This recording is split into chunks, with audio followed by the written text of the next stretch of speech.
Hello दोस्तों, स्वागत है आप सभी का सुपर ऑनलाइन स्टडी सेंटर में। आज आप लोग को प्रतिशत के बारे में बताएंगे और प्रतिशत निकालना भी सिखाएंगे। सबसे पहले प्रतिशत का बेसिक समझ लेते हैं। प्रतिशत दो शब्दों से मिलकर बना है। प्रति धन शत यानी प्रत्येक 100 में से, यानी प्रतिशत का सिंबल होता है, यानी प्रतिशत का चिन्ह ये होता है और प्रतिशत का मतलब 100 होता है।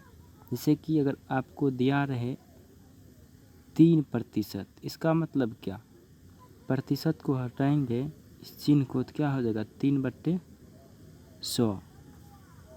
अगर 25% रहे तब तो क्या होगा 25/100, यानी प्रतिशत का मतलब 100 होता है।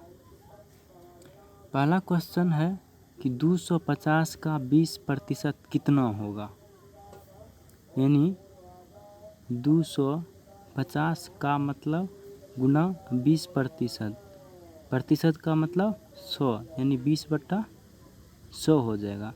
तो ये जीरो से ये जीरो कट जाएगा और इस जीरो से ये कट जाएगा, तो ये 25 और 2 से गुना हो जाएगा, तो 25 गुना 50। इसका मतलब है कि 250 में से 20% का 50 हुआ। तो दूसरा क्वेश्चन देखते हैं। अगला क्वेश्चन दिया है 400 का 30% कितना रुपया होगा। अगर मान लीजिए किसी ने आपको 400 में से 30% मांगा, तो आप क्या करेंगे, 400 का मतलब गुना 30%, प्रतिशत का मतलब 100, यानी 30/100। इस जीरो से ये जीरो कट जाएगा और इससे ये कट जाएगा, और ये अब बचा 40 और ये 3 गुना हो जाएगा, तो क्या हो जाएगा 40 दिया 120। इसका मतलब है कि 400 में से 30% के हिसाब से आपने 120 रुपया उनको दिया, यानी किसी ने आपसे 400 रुपया का 30% भाग मांगा, तो इसका मतलब है उसको आपने 400 में से 120 रुपया आपने उनको लेके दिया। अब अगला क्वेश्चन देखते हैं। अगला क्वेश्चन है 500 में से 300 नंबर का कितना प्रतिशत होगा। मान लीजिए आपने किसी परीक्षा में 500 में से 300 अंक लाए, तो उसका प्रतिशत में निकालेंगे, यानी इसके लिए फार्मूला आपको लगाना पड़ेगा। ऐसे सवाल के लिए प्रतिशत बराबर होता है